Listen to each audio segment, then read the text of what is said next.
Stand in our way, and our golden age has just begun. This is Human Events with Jack Posobiec. Now it's time for everyone to understand what America First truly means. Welcome to the Second American Revolution.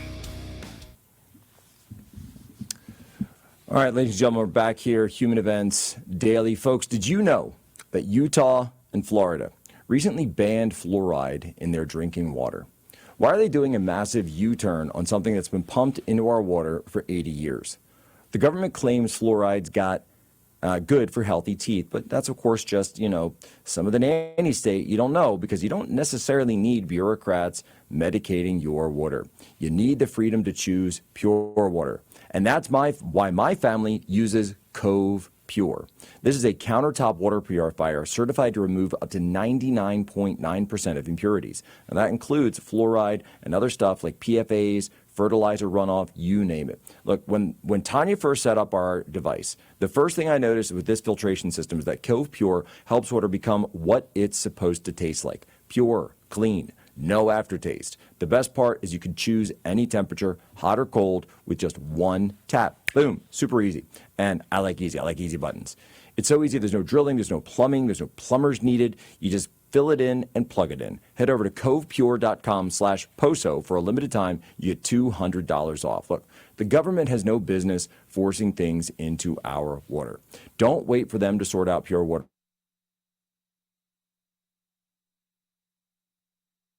Guys to do too. Over to covepure.com/POSO, covepure.com/POSO for $200 off. All right, very excited now because we're going to bring our next guest in. But before we do, from the Article 3 project, I want to play a clip that just happened up in Chicago from the mayor. Let's play it now, guys.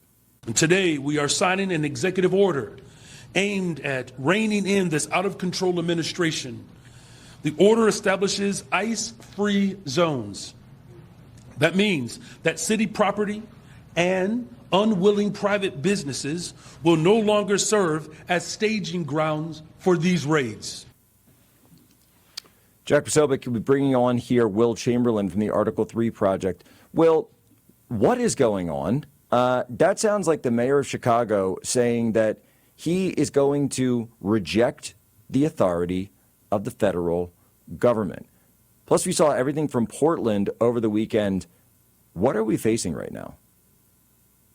I mean, we're facing a rebellion by the states of Oregon and the states of Illinois. When you hear we need to rein in this out-of-control administration, you should actually be hearing we are conspiring to obstruct justice and obstruct federal law enforcement. Because that's what's happening. He doesn't get to rein in anybody in the federal government. That's not the way our system works. He must have never read the Supremacy Clause, despite becoming the mayor of Chicago. The likely outcome here, though, is whatever happens here, it's probably unlawful. You can't, and the feds will just ignore it. But if the Chicago mayor, in his wisdom, decides to try and enforce these laws and prevent federal authorities from doing their job in the city of Chicago, the likely outcome here is that he'll be arrested for kidnapping and false imprisonment. So, what it sounds to me like what we're coming up towards, and we haven't heard something so forceful yet from any of the elected officials of Portland, but we've certainly seen court cases and rulings and police reports that sound like Portland is moving in the same direction. Will, are we going to see a standoff between potentially the authorities, the legal authorities of these cities and the federal government? We've already seen a standoff, if anything. This is just the federal government trying to fix things. You have to understand what the city of Portland has done and what they're doing. There aren't a huge number of law enforcement officials whose job is to protect federal property. The service that does that is the Federal Protective Service. They have something a little less than 1,000 agents. And over 100 of them have been sent to Portland. They're working 12-hour shifts 7 days a week. They're working flat out to protect federal officials and the federal property. They wouldn't have to do that if the Portland police were helping to protect, but the Portland police won't do a thing in front of the office. And not only are they not doing a thing, they're also litigating against the federal government to try and prevent the National Guard in to provide some relief to federal officials in front of this ICE facility. So there's already a standoff. There's already a confrontation now. When it comes to the courts, they're going to lose this confrontation. Federal authorities will prevail legally and will have the right to go there. Then it's just a question of exactly how far do local and state authorities in Oregon want to push this rebellion. So I want to step back here a second because you mentioned the Supremacy Clause. And this is something where, I think a lot of people, when they miss, sort of civics 101, government 101, they sort of lose the argument, they lose the plot because they think, oh, that's the mayor can do whatever they want. They just sort of see, politicians they like and politicians they don't like. But that's actually not how it works. By the way, I'd love to have and side note, I'd love to have a long conversation with you about red states at some point here because mayors do not have sovereignty. Governors have sovereignty. Mayors do not. But that's it's a separate discussion. We will have that discussion later because I can see that coming up. But walk us through just the very basics of the Supremacy Clause here. Well, it just says that federal authority is supreme over state law. The United States government is a government of limited and enumerated powers under our Constitution. They don't have every power in the book, but where they have power, they are supreme. When state law and federal law conflict, federal law wins. When state law enforcement and federal law enforcement conflict, federal law enforcement wins.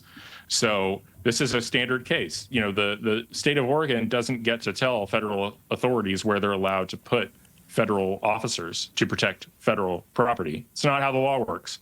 And similarly, when you hear the Chicago mayor again say things like, we're going to rein in the administration. No, you're not. You don't have the authority to do that. You don't rein in the administration. The administration reins you in. It reins your city in because that's the way our system works. If you don't like it, you can try what the South did in the Civil War. It didn't work out too well for them.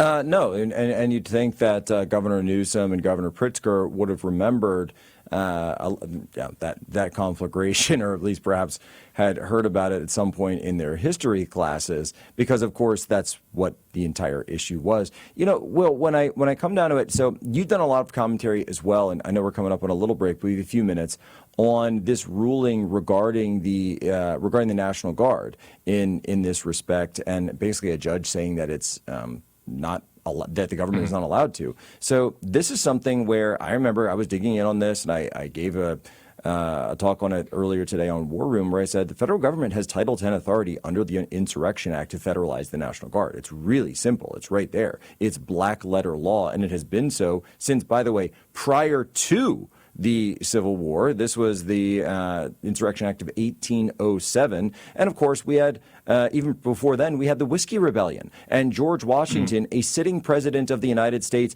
who rode into battle with Alexander Hamilton at his side to put down such an insurrection. This is not something new. No, and it's also not a close decision. I think I don't even think this is going to the Supreme Court. I think the Ninth Circuit is going to slap what this judge in Oregon did down.